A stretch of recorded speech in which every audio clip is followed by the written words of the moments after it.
अजीज दोस्तों, नबी पाक सल्लल्लाहु अलैहि वसल्लम जो जिक्र करण, हुजूर जी अज़मत बयान करण, हुजूर जी तारीफ़ करण, याद रखो या अल्लाह ताला असां अवां एले सुन्नत के रब सादत ॾिनी आहे। पर सोचण जी ॻाल्हि इहा आहे कि दुनिया के अंदर कई मसलक वारा, दुनिया के अंदर तो के हर फन जो मानू पे मिलंदो रहंदो, लेकिन नबी पाक सल्लल्लाहु अलैहि वसल्लम जे जिक्र जी सआदत अगर अल्लाह नसीब के तो सिर्फ असां अवां गरीबन एले सुन्नत के रब नसीब फरमाए छड़े आया। अवां के खबर आ के यो जिक्र थिए छाजे करे तो जो अल्लाह ताला जी जात बाबरकात इरशाद फरमायो वरफअना लक जिक्रक,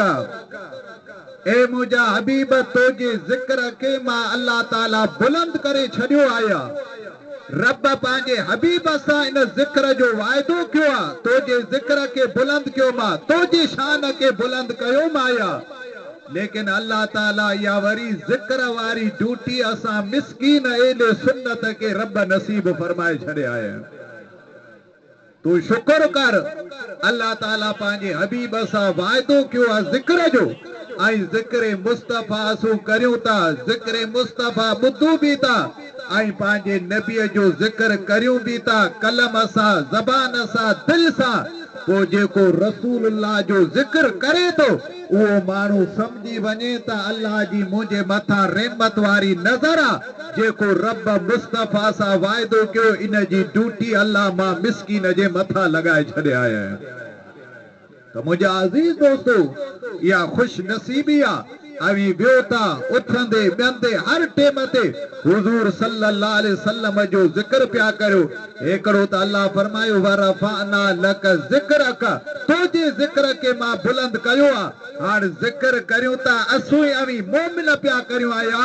एकड़ी त जिक्र वारी सादत अल्लाह ॾिनी, वरी ॿियो बि अल्लाह जो क़ुरान ॿुध त रब असां जे मथा केड़ी नवाज़िश फरमाए छड़े आया। अल्लाह ताला जी जात बाबरकात इरशाद फरमायो लक़द मल्लल्लाहु अलल मुमिनीना इज़ बाअस फीहिम रसूला। अल्लाह फरमातो मां रब जो मोमिनन जे मथा वॾो एहसान आ। या अल्लाह तो जो केड़ो एहसान आ, तो माल ॾिनो आ, तो इंसान बनायो, तो असां के ज़मीनूं ॾिनो, तो असां के जायदाद ॾिना। अल्लाह फरमातो सब ॾियण वारी ज़ात मां अल्लाह जी आ, पर मां किन चीज जो एहसान कोन तो जताया। मां जो मोमिनन जे मथा खास एहसान इहो आ जो मां रब पांजो आखिरी नबी मोहम्मद उन्हनि मोमिनन के अता फरमाए छड़ियो माया। अब कंहिंजो एहसान आ, ॻाल्हायो कोन था, वॾे आवाज़ सां चओ। हिकिड़ो आऊं बीमार, ॿियो लोड बीमार, टियों वरी अवी बीमार थिया त कम थींदा पूरा। वॾे आवाज़ सां चओ कंहिंजो एहसान आया, वॾे आवाज़ सां चओ। अदा दुनिया में कंहिंजो एहसान कंहिंजे मथा हुजे, जीअं कंहिं सियासीअ जो हूंदो आहे कि किन माण्हूअ जे मथा को किन जे, त ज़ाहिर आहे कुझु एहसान जो माण्हू क़दुरु बि कंदो। अब आवे न आहे, वॾे आवाज़ सां चओ। पर अल्लाह जो तो मुंहिंजो एॾो एहसान आहे, मोमिनो अव्हां खे पंहिंजो नबी ॾिनो माया। असू वरी एहसान जो बदिलो कहिड़ो था ॾियो, अबा इल्म कोन हो, असां जहिड़ो हो, हेड़ो हो, बेबस वो आया, वो ॿुधाए त इहो एहसान जो बदिलो आहे। ॻाल्हायो त सही। पोइ जॾहिं हेॾो एहसान अल्लाह असांखे ॾिनो आहे त पोइ मञणु पवंदो त एहसान जे बदिले में जेतिरो माल गोरी, जेतिरो मिल्कियत गोरी, जेतिरो इज़त गोरी, जेतिरी ख़ुशी करी आया, इहा बि थोरी आहे। पर जे रब इन थोरीअ ते बि राज़ी थियो त इंशाअल्लाह क़यामत जे ॾींहुं असांजा बेड़ा अल्लाह पार फरमाए छॾींदो रहंदो आहे। अल्लाह ताला यो एहसान असा मोमिनन के मथा क्यों वरी रब फरमाए तो वरफाना लक जिक्रक ए मुजा हबीब तोजे जिक्र के बुलंद क्यों मा आज तारीख के हेठ मथे करे दिसाया मुस्तफा जो जिक्र कंदा त सुन्नी मिस्कीन प्या पांजे नबी जी तारीफ प्या कंदा रहंदा आहिन या अल्लाह तो जिक्र किया बुलंद क्यों रब फरमा तो इज़ा ज़ुकिर तो ज़ुकिर तमैया अल्लाह फरमा तो मुझा हबीबा मात तो सा वायदो क्यों मां पर गाल खुद मुझा हबीबा जित मां अल्लाह जो जिक्र पियो थींदो इत तो मुस्तफा जो जिक्र भी पियो हलंदो रहंदो आया जाअल तू जिक्र का मिल जिक्री अल्लाह फरमा तो मुझा हबीबा एकड़ो त इयो तरीक़ो आ बियो तो मोहम्मद जे जिक्र के मां अल्लाह पांजो जिक्र पियो समझा माना जिन तो रसूल जो जिक्र क्यों गोया उन मां अल्लाह जे ज़ात जो जिक्र करे छड़ियो आया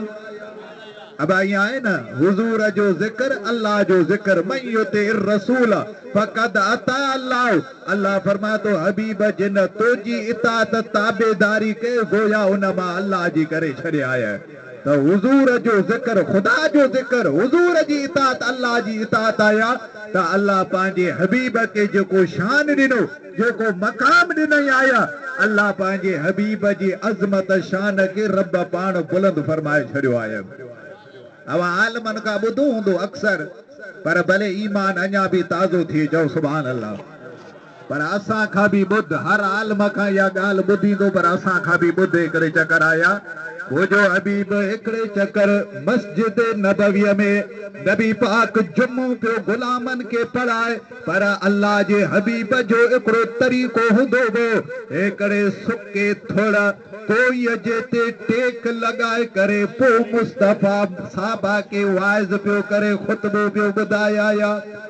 एकड़ो शख्स थी बीठो अर्ज तो करे या रसूल अल्लाह या हबीब अल्लाह जे तमा मां के इजाजत दो तमा अज अवां जे लाए मिंबर बनाया चा उन कुर्सी ते बेही करे खुतबो दो नबी पाक इजाजत दिने जेमल बियो जुम्मो थो हुजूर उन थोड़ा के छडे करे जडी मिंबर जे मथा बैठो उन कुर्सी जे मथा बैठो हाण हदीस जे अंदर अचे पियो इन सुके थोड़ मां रोण जा आवाज पिया अचन करकाटिन जा आवाज पिया अचन आया साहबा फरमाए तो असा आवाज बुधू अचानक रोण थियो जी ना को मां सुडका थी भरे इया आवाज पिया अचन उन थोड़ा काठी मां आया असू हैरान थी आसी न यो आए त थोड़ आए तो सुकी काठी आया पर इन में रोण जा आवाज आज छाजे करे ता अचन आया साहबा के समझम गाल कान आई बाद में नमाज खत्म थे जुम्मो खत्म थियो मुझो हबीब मंबर ता लई करे वनी करे इन थोड़ा के इया भाकुर प्या हुजन जन त ब मारो पाण में प्यार में मिलंदा प्या वजन आया हजूर बांकुर हुदा बांकुर हुजे करे अल्लाह जे महबूब फरमायो बुधाए केड़ो मर्ज है केड़ी बीमारी आज जेका मर्ज बीमारी तो गालाए त मां मोहम्मद तो जी हर ख्वाहिश पूरी करे छड़िया है हजूर फरमाता बुधाए तू त आई सुको ही थोड़ा या पर जे चाहि त तो के हरियो करया तो मां खजूर मुरे तो जा बण साथी वञना पर जे तू चाही त मां मुस्तफा वरी तो के जन्नत में बुराए कढा ताकि मुझा उम्मत जा नेक मोमिन तो का जन्नत में फल प्या खींदा वञन आया चओ सुभान अल्लाह अबा सुको थड़ा छाया गालायो तो सही आए त काठिया मुझा त सा ऐसी काने का सुको थोड़ा गालाए किथा अरे जे थोड़ा सुके के पटता उथारे करे जन्नत में मोहम्मद पुजाए सके तो आया वो मञण पवंदो त पंहिंजे उम्मती गुनाहगार के भी मोहम्मद जन्नत में पुजाए सके तो आया वो हदीस जे अंदर अचे तो उन थोड़ा गालायो या रसूल अल्लाह दुनिया न खपे ही माल न खपे या वक्त न खपे आया अगर जन्नत तुझे हथ सा खपे तो पो मु थोड़ा के बियो छा खपे आया नबी पाक अज भी वन मदीने में जेके वया ना मुझा ताजत मुझे हबीब जो मिंबर वो आया इत मस्जिद नबविया में नबी पाक इं खड कुड़ाई जी एकड़े मानू जे लाए कबर कुड़ाए पे वने आया इ हुजूर कबर कुड़ाए इन सुक थोड़े के जमीन ता कटी करे नबी पाक पांजे मस्जिद में दफन करे छड़ियो आया अल्लाह जे हबीब फरमायो इयो ही थोड़े जन्नत में निकरंदो दुनिया मुझा उम्मती फल पिया खिंदा रहंदा आया इो असा के रसूल मिलो आ जेको बेबस ना है जेको मुजादा मजबूर ना आया अज उन हबीब जी तारीफ कर उन हबीब जो जिक्र कर खुदा जी इज्जत जो कसमा मुझे हबीब का दुनिया जो जर्रो भी लिखल ना है मोहम्मद हर चीज जो मुशाहिदो कंदो पियो वने आया एड़ो असाई तो के रसूल मिलो आया तो उन अल्लाह जी नेमत जेको खुदा जे बारगाह में इंसान शुक्र जो इज़हार पियो करे माल खैरात पियो करे मिल्कियत खैरात पियो करे सब खुदा जे राह में गोरे इन्हीं जो तो करे त मुझा रब तो पांजो आखिरी नबी असा के दिनो असा उन जे लाए हर चीज कुर्बान करे ता छड़ियो आया सलात पर वरी प्यारी गाल बुध सलात पढ़ायो अल्लाहुम्मा सल्ली अला सय्यदिना मौलाना मुहम्मद व अला आलिहि व सहाबी अजमाइन मुजाजी दोस्तों जमल मुझे हबीब इस्लाम जी इब्तदा कई ऐलान नबूवत का बाद में नबी पाक काफरन के इस्लाम जी दावत दींदो पियो वने आया अचानक जड़ी मानन इस्लाम कबूल क्यों दीन के कबूल क्यों उन टेम ते धारे अरकम वठ एकड़ी नंढड़ी इस्लाम गाविया तबलीगी मरकज वो जित रसूलुल्लाह काफरन खा लिकी करे खुफिया पांजे गुलामन के दीन सेखारी दो वो इस्लाम जी दावत दींदो वो इन धारे अरकम जे अंदर टोटल 39 सा गैर मुस्लिम कलमो भरे करे इस्लाम में दाखिल थी वया इनाया गाड़ा गालायो तो सही 39 अबू बकर सिद्दीक चयो या रसूल अल्लाह अज मां के इजाजत दे त मां बाहर निकरी करे काफरन के खिताब करया दावत दिया इस्लाम दीन जो पैगाम पुजाया आया नबी पाक फरमाता आइन त दुश्मनल पर सिद्दीक जे तू इजाजत तो गुरी त अज मां मोहम्मद तो के इजाजत दे तो छड़ाया अबू बकर बार निकतो काफरन सा खिताब पियो करे खतीब इस्लाम जो अव्वला जे मन दावत दीन पियो दे काफरन पुठी करे उन्हीं टेम ते हमलो कवना अबू बकर के जख्मी कवा एतरो कुटियो जो अबू बकर सिद्दीक बेहोश थी वयो आया हुन जो पे अबू काफा दौड़ंदो आयो अबू बकर जी अम्मा दौड़ंदी आई अञा उन्हनि इस्लाम कबूल को न कयो पर ॾिठो त अबू बकर बेहोश काफरन समझो त शायद मरी भयो वफात करे भयो हुन के घर में खणी आया हुन के पानी पिया छटीना अबू बकर जी अम्मा ॻाल्हाए पई ओ अबू बकर होश थिया तोखे के कुटियो तोखे के तकलीफ़ ॾिनी तोखे जेको घुरणो घुर त असूं तोखे ॾियो जंहिंमहिल थोरी देर वही हज़रत अबू बकर के होश अची वियो अखियूं जो खुलियो ॾिठई त मथे पाॾा अबो वेठो पियो ऐं पेरनि जे पासा अम्मा वेठी पई ॿिया रिश्तेदार बि वेठा पिया न पर सभु गैर मुस्लिमान मुंहिंजे हबीब जा दुश्मन न अबू बकर अम्मा जे तरफ नारे करे चवे तो माफ़ो इल रसूलुल्लाह सल्लल्लाहु अलैहि वसल्लम ए मुंहिंजी अम्मा मुंहिंजो अब्बा अवी मां के ॿुधायो त मुंहिंजो महबूब मोहम्मद अरबी कीअं कहिड़ी हालत में आया चओ सुभान अल्लाह माफ़ो इल रसूलुल्लाह हुज़ूर कीअं मोहम्मद कीअं आया पे अचे कावड़ियो असू हिन जी सार लऊ ही वरी ॿिए जी सार पियो लय आया मुंहिंजा अदा पे बि कावड़ जी निकिरी वियो छो जो मुस्लमान न हो चाचो बि निकिरी वियो अम्मा पुट खे छॾे कोन थी सघे आया कि अब्बा तुंहिंजे इन नबीअ दोस्त जो असांखे पतो कोन्हे को पर तूं ॿुधाए बेहोश हुई पाणी खपे मानी खपे खीर खपे ॿुधाए कहिड़ी चीज जी ज़रूरत आहे कि अम्मा जान वञे त वञे पर जेसिताणी मुंहिंजे अखियुनि मोहम्मद के कोन ॾिठो आहे तेसिताणी न कुझु खींदोसि न को कुझु पीअंदोसि आया मुजादा छा थियो अबू बकर सिद्दीक जे रिश्तेदार कावड़जी अम्मा के फरमाए तू वञ ॿार दारे अरकम जे पासा उम्मे जमील बिन खताब नाले हिकिड़ी माई औरत वेठी आया उन खां वञी त पुछा करे आ त मुंहिंजो नबी कीअं काफरनि त कोन हुनखे कुटियो आहे नुक़सान त कोन ॾिनो आहिनि आया अम्मा वञे पया उम्मे जमील हुई त मुसलमान पर पंहिंजो ईमान इस्लाम ज़ाहिरी कोन थी करे आया अबू बकर जी अम्मा वञी करे पुछा पई करे हुआ अम्मा चवे थी मूंखे रसूलुल्लाह जो पतो न आहे तुंहिंजे पुट अबू बकर सिद्दीक जी ख़बर न आहे पर तूं थी चई त हो बेहोश आहे हुनखे ज़ख़्मी कयो हाणे हल त मां हुनजो दीदार करियां ॾिसी अचां जंहिं महिल जमील अबू बकर सिद्दीक वट आई अचे करे हुनखे ॾिसे पई अबू बकर जी नज़र उन माईअ जे मथां पई पाण फरमाए थी मांखे ॿुधाए त मुंहिंजो रसूल कीअं मुंहिंजो आका कीअं माई हुनजे पेमा में नारे करे जवाब कान थी ॾे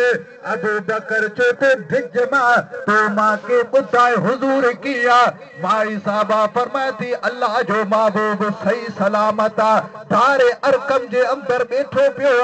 अबू बकर फरमा तो मांखे बाह में वठो हथन में वठो ॾेई करे हुजूर जी बारगाह में पुॼायो ताकि पंहिंजे हबीब जो दीदार करियां त पोइ मां पाणी पीअंदुसि मानी खियणु शुरू करे छॾींदुसि आया हज़रत अबू बकर जो वयो उनखे बान में हथ में वठी पिया वञनि मुजादा नबी पाक नूरा ॾिसी करे पंहिंजे यार गार सिद्दीक जे लाइ ॿाहिरि निकिरी आयो अल्लाह जे हबीबा खे हथ वरिता ऐं अबू बकर खां पांखुर पाराया वञा कि अबू बकर घबराए मां इन तकलीफ़ इन मोहब्बत ते सब्र कर अल्लाह तुंहिंजे दुश्मननि खे नाकाम कंदो ऐं ख़ुदा ताला इन जो फल तोखे आख़िरत में ज़रूर तो अबू बकर खे अता फरमाए छॾींदो रहंदो आहे या अबू बकर जी मोहब्बत भी एकड़े चकर मुझे हबीब फरमायो ए मुझा सहाबियो मां मुस्तफा करीम के दुनिया जे अंदर टे चीजों पसंद ना चओ सुभान अल्लाह घणियूं चीजों पसंद ना नबी पाक फरमाता खुशबू मां मोहम्मद की वडी पसंद आया है अल्लाह जे हबीब फरमायो औरत भी मां के वडी पसंद आया आई नबी पाक फरमाइनि था मूंखे निमाज़ भी वडी पसंद आई या भी मुझे अखियुनि जी ठार आया है माई औरत जो पसंद आ माना मूंखे पंहिंजूं घर वारियूं भी वडियूं पसंद आइन आया त घर वारीअ सां मोहब्बत करण इहा भी नबी पाक जी सुन्नत मुबारक आया है हजूर अलैहि सलातो सलाम फरमाता ये टे चीजों मां के पसंद अबू बकर बुद्धो अर्ज तो करे या रसूल अल्लाह मां के भी टे चीजों पसंद ना नबी पाक फरमाता अबू बकर तो के केड़ियो अर्ज तो करे या रसूल अल्लाह एकड़ी त मुंजी इया ख्वाहिश त हर टेम ते हर घड़ी हर वक्त में मां अबू बकर जो अखियों मुबारक हुजन तो मुस्तफा जो चेहरो मुबारक सामू हुजे आया या रसूल अल्लाह बस तो जो दीदार करया तो के दिसा बी चीज मोके नजर ही ना अचे आया मां अबू बकर जी एकड़ी इया तमन्ना आई बी तमन्ना इया त मां के अल्लाह जेको भी माल अबू बकर के मिले इयो सब तो मोहम्मद जे कदमन ता तो जी जात ता गोरे छड़या है आई टी या रसूल अल्लाह मुझी इया तमन्ना त मुझी दिय तो मोहम्मद जे निकाह में अची वने आया तो सा शादी थी आया खुदा जे इज्जत जो कसम अबू बकर दिल सा या ख्वाहिश के खुदा टे ख्वाहिशूं अबू बकर जो पूरी फरमाए छड़ी आया है मुजादा सफर में अबू बकर गड्डा मस्जिद में अबू बकर गड्डा ये गार जे अंदर अबू बकर गड्डा मुजादा हिजरत में अबू बकर गड्डा हर टेम ते हर घड़ी अबू बकर के मुस्तफा जो दीदार पे नसीब थी आया एकड़े टेम ते मुझे हबीब जात जो ऐलान कयो नबी पाक फरमाता मुझी मदद करो मां के माल मिल्कियत जी जरूरत हजरत अमीर उमर फारूक आजमा दिल में सोचिया अबू बकर त हर टेम ते नेकीअ में असां खां नंबर खणी पियो वञे पर अॼु मां उमर फारूक एतिरो माल आणींदो जो नबी पाक जी बारगाह में पेश कंदोसि त अॼु अबू बकर खां नंबर खणी वेंदोसि चओ सुभान अल्लाह बहुत मज़े वारी ॻाल्हि अबू बकर अधु माल मिल्कियत मां पंहिंजो खणी आयो अचे करे हुज़ूर जे बारगाह में पेश कई नबी पाक फरमाए था अबू बकर एतिरो माल आंदो घर में कुछ छॾियो या न कि या रसूल अल्लाह अधु माल तुंहिंजे बारगाह में आंदो मां अधु माल पंहिंजे घर में ॿार बच्चनि जे लाइ छॾे आयो आहियां को साबी केतिरो माल पियो हारे को केतिरो पियो हारे पर सुभान अल्लाह यारे गार अबू बकर था चओ सुभान अल्लाह खुदा जे इज्जत जो कसम आहे जंहिं महिल अबू बकर के साहबी उमर भी ॾिसे थो मुस्तफा भी ॾिसनि था ॿिया गुलाम भी ॾिसनि था अबू बकर था सभु माल खणी आयो पर खमीस ते जेके बटण लॻा हुआ इन बटणनि खे कढी करे कंडा इन जॻह ते लॻाए करे इहे भी मुस्तफा जे दरबार में जमा पियो कंदो वञे आया मुजादा सब माल खणी आयो हेॾा अबू बकर भी अचे पुगो हेॾा जिब्रील भी आसमान मां अचे मुस्तफा जे दर ते पुॼी वियो आहे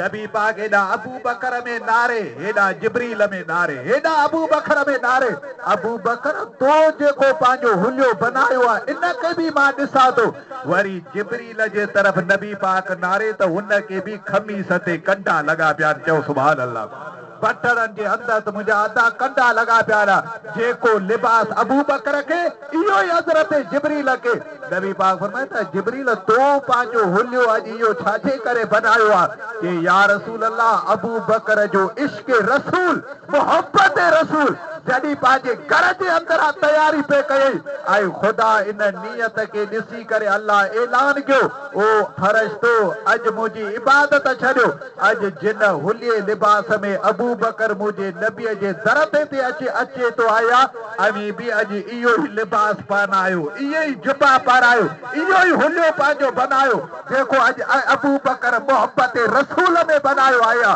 या रसूल अल्लाह अॼु सभु फरिश्ता इन ई लिबास में आहिनि जिन लिबास में तुंहिंजो यारे गार अबू बकर आया त मुजादा या मोहब्बत हुई इहो इश्क आया जेको अबू बकर हर चीज त पंहिंजी घर जी आंदई पर किताबनि में अचे थो सुईअ जे अंदर जेको धागो उहो सो बि अबू बकर खणी पियो अचे आया सुई भी खणी पियो अचे कपड़ा भी लाए करे चादर ॿधी करे हुज़ूर जे बारगाह में आंदई आया त अबू बकर के सदाकत अव्वल जो लक़ब मिलियो त इहो रुगो इबादत रियाज़त न आहे मोहब्बत रसूल इश्क रसूल में मिली वियो आया इहो मुंहिंजा गुलामनि जो शान आहे इहो मुंहिंजे हबीब जी मोहब्बत बि आहे त मोहब्बत न को मुंहिंजे तकरीर सां थी मिले आहे न मुंहिंजा अदा ताक़दीक सां थी मिले आहे इश्क रसूल मोहब्बत अल्लाह जो मलको आहे जिन खे रब चाहे ख़ुदा हुन जे दिल में पंहिंजे नबीअ जी मोहब्बत हुजी छॾे आया इहो ख़ुदा जे तरफ़ां तो हुजे आया अल्लाह जी रियाज़त करो ख़ुदा जी इबादत करो पाण जी दुआ में अल्लाह सां पंहिंजे हबीब जो इश्क घुरो मोहब्बत घुरो यकीन करो जॾहिं हुज़ूर जी मोहब्बत अदब अची वेंदो अल्लाह ताला ईमान जी दौलत भी नसीब कंदो रब मोहब्बत रसूल जे सदके असां तुंहिंजा बेड़ा पार फरमाए छॾींदो रहंदो वरी सलाद पढ़े हिकिड़ी प्यारी ॻाल्हि ॿुधाए वॾे आवाज़ सां ॿुधो सल्लल्लाहु अलैहि या रसूल अल्लाह व सल्लम अलैका या हबीब अल्लाह हजरत अबू हुरैरा सहाबी रसूल चओ सुभान अल्लाह वक्त जो आलम भी आ हजरत अबू हुरैरा उहो सहाबी आ जिन के नबी पाक ताजिद जी नमाज माफ़ करे छॾे वी आ चओ सुभान अल्लाह अब नमाज केर के माफ़ कंदो ॻाल्हायो त सही ताजिद नमाज आ अल्लाह जी रियाज़त ख़ुदा जी इबादत रात जे टेम ते करे माण्हू आया छो जो रात जो ताजिद जे टेम ते मोहब्बत वारा अल्लाह सी कलाम पिया कनि रब सी गुफ्तगू पिया कंदा आहिनि अबू हुरैरा हदीसूं लिखंदो इल्म जमा कंदो नबी पाक जी हदीसनि के बयान कंदो आया नबी पाक फरमाए था अबू हुरैरा तू रात जो सुम्हणीअ जी नमाज पढ़ी पियो इन नमाज जे आख़िरी नफ़ल जेको तो पढ़ी इहो तू पढ़ बस अल्लाह तोखे उन जो ई ताजिद जो सवाब अता फरमाए छॾींदो रहंदो आया मुझे हबीब जी मर्जी जिन नमाज के ताजिद बनाए जिन के ताजिद नफल जो सवाब अता करे मोहम्मद के अल्लाह यो भी इख्तियार अता फरमाए छड़ियो है। अबू हुरैरा सहाबी रसूल पाण फरमाता नबी पाक जी विसाल खां 3 ॾींहं खां बाद में घणा ॾींहं खां हेॾे तवजो करे बस आखिरी ॻाल्हि आहे ॿुधो 3 ॾींहं खां बाद में असू मस्जिद नबवीअ में वेठा पिया आहियूं असू ॾिसूं था त उठ ते चढ़ियो आहे हिकिड़ो माण्हू आहे ऐं ॿारहाड़ीअ जो आहे असां बि पहिरीं चकर ॾिठो आहे वॾी उमिरि वारो अछी हुनजी ॾाढ़ी वॾे सुहिणे लिबास में ऐं उठ ते चढ़ी करे हलंदो पियो अचे मस्जिद नबवी जे ॿाहिरां उठ खे ॿधई ऐं अंदर दाख़िल थियो पाण फरमाए था अस्सलामु अलैकुम व रहमतुल्लाहि व बरकातहू असांखे सलाम कई सलाम करण खां बाद में असांखे पुछई त ॿुधाए अवां मां मुहम्मद केर आया कोने को आया ऐं मुस्तफा जी ज़ात काथे आया अॼु मां उन मुहम्मद जे ज़ियारत जे लाइ उन मुहम्मद जे मुलाकात जे लाइ आयो आहियां। अव्हांखे ख़बर आहे सहाबी जेके हूंदा हुआ न उहे वॾे माण्हूअ जो एॾो अदब कंदा हुआ जो हदीस जे अंदरि अचे थो हज़रत अलीउल मुर्तज़ा हिकिड़े यहूदीअ खे ॾिठई त वॾी उमिरि वारो अछी ॾाढ़ी ऐं पोड़ी उमिरि वारो आया अली नमाज जे लाइ वियो ते मस्जिद जे तरफ़ां ॾिठई त मुंहिंजे अॻे तां वॾी उमिरि वारो माण्हू आहे पाण पंहिंजी तकड़ के रुकायई नमाज के थोरो लेट कई पर उन वॾे माण्हूअ जो एॾो अदब ताज़ीम ते कई आया। याद रख ॻाल्हि के समझ मुसलमान इंसान हर हिकिड़ो नमाज पढ़े थो आबिदा इबादत करे थो इल्म माण्हू हासिल करे थो आया पर अवी मूंखे आलम भी समझो था पढ़ियो लिखियो भी समझो था आया पर अल्लाह पनाह में रखे जो मुंहिंजो इहो इल्म मूंखे चवे आया त केरे को न अयूं चारण वारो हुजे वरी हुजे भी वॾी उमिरि वारो ॾाढ़ीअ वारो पर जे आऊं पाण के इन जाइल खां भी वधीक समझुमि त अल्लाह मुंहिंजी इबादत इल्म सभु तबाह करण में देर कोन थो करे आयो। अल्लाह पनाह में रखे आजिज़ी इनसारी चवंदा ई इंसान हुनखे आया कि सभिनी खां पाण के गुनाहगार समझ सभिनी खां बदकार समझ हो सकता है कि अहिड़ो भी गुनाहगार हुजे पर अल्लाह वटि हुनजी इज़त हुजे खुदा वटि जन्नती हुजे आया के जो पतो आया त ॿुधाइण जो मक़सद ही आया कि इंसान केॾो भी आबिद रियाज़त हुजे पर अल्लाह वटि सभिनी पाण के गुनाहगार समझ खताकार समझ पोइ जेतिरो पाण के नमाईंदो खुदा एतिरो तुंहिंजी इज़त वकार के बुलंद करे छॾींदो रहंदो आहे। शैतान के भी तबाह इन चीज कयो चई आऊं फरिश्तनि जो उस्ताद आया अलाए केतिरा मूं शागिर्द बनाया अल्लाह फरमायो आदम के सजदो कर जे मौला इल्म त मूं वटि ज्यादा है इबादत मूं वटि ज्यादा है अल्लाह जो तो मां तुम्हारी इबादत इल्म के कोन तो ॾिसां अॼु आजिज़ी कर कोन कया मुंहिंजे दरबार मां निकिरी वञ तुंहिंजे इल्म जी परवाह न आहे तुंहिंजे इबादत जी परवाह न आहे। तो याद रख मुझे अजीज दोस्तों इंसान अल्लाह के खौफ में पाजी जिंदगी गुजारे न पाजे इल्म ते फखर कर न इबादत ते फखर कर न रियाजत ते खुदा जी बंदगी आजिज़ी सा कंदो वन अल्लाह ताला इन आजिज़ी जी वजह सी तुझे अमलन के भी रब ताला काबिल कबूल फरमाए छड़ींदो रहंदो असु त नौजवान आयो मुझा अदा वडी उम्र वारे के मागी दिसंदासी अब इन के होश ही कोन ही त चरियो आया ही त एड़ो आ ही त वडी उम्र वारो आ पर अच्छी दाढ़ी वारे जी हया अल्लाह जी जात भी करे तो आया अच्छे वारन जे बता नबी पाक फरमाता जिन जी उम्र लंबी थिए आई एतरो लंबी थिए जो उन जा वार अच्छा थियल वो खुदा जो तो आव इन के गुनाह जी हालत में मौत को तो जा उन जा गुनाह माफ करे पो मां रब उन के मौत नसीब करे तो छड़िया आया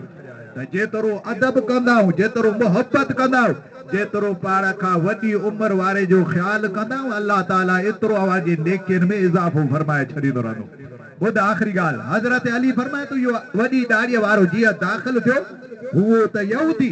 पर सहाबी उन जे लाइ उथी बीहनि पिया आहिनि अञा पहिरीं चकर ॾिठो अबू हुरैरा आलम आया पाण फरमाइनि था अवां मां रसूलुल्लाह जी ज़ात केरा अली फरमा तो हुजूर सा तो सा केड़ो कमा नबी पाक जी पुछा पियो करे बुधाए त तू आई के रही असू त तोखे अज पिया ॾिसो पाण फरमाता मुंहिंजी 90 साल खां मथे उमिरि मां यहूदी मज़हब जो वॾो आलिम आहियां ऐं तौरात बि पढ़ियो आहियां इंजील बि मां पढ़ियो मां पर इन तौरात खे मां यादि कयो आहे मुतालो कयो आहे जेको अल्लाह पंहिंजे नबीअ जे मथां नाज़िल कयो आहे इन तौरात खे मां तिलावत पियो करियां जिन जे पन्ने पन्ने ते इन तौरात किताब जे जगह जगह ते इन आखिरी नबी मोहम्मद जो ज़िक्र मौजूद आहे उन जो शान मां पढ़ियो मां उन जी अज़मत मां पढ़िया अॼु दिलि में इरादो कयो मां त जिन रब नबीअ जो पहिरीं किताबनि में ज़िक्र कयो आहे इन जो एॾो शान आहे एॾो मक़ाम आहे एॾी अज़मत आहे अॼु मां दिलि में इरादो करे आयो आहियां त वञी उन मोहम्मद जी ज़ियारत बि करियां पर उन मुस्तफ़ा ते कलमो पढ़ी करे उन जे दीन में दाख़िल थी वञा या चओ सुभान अल्लाह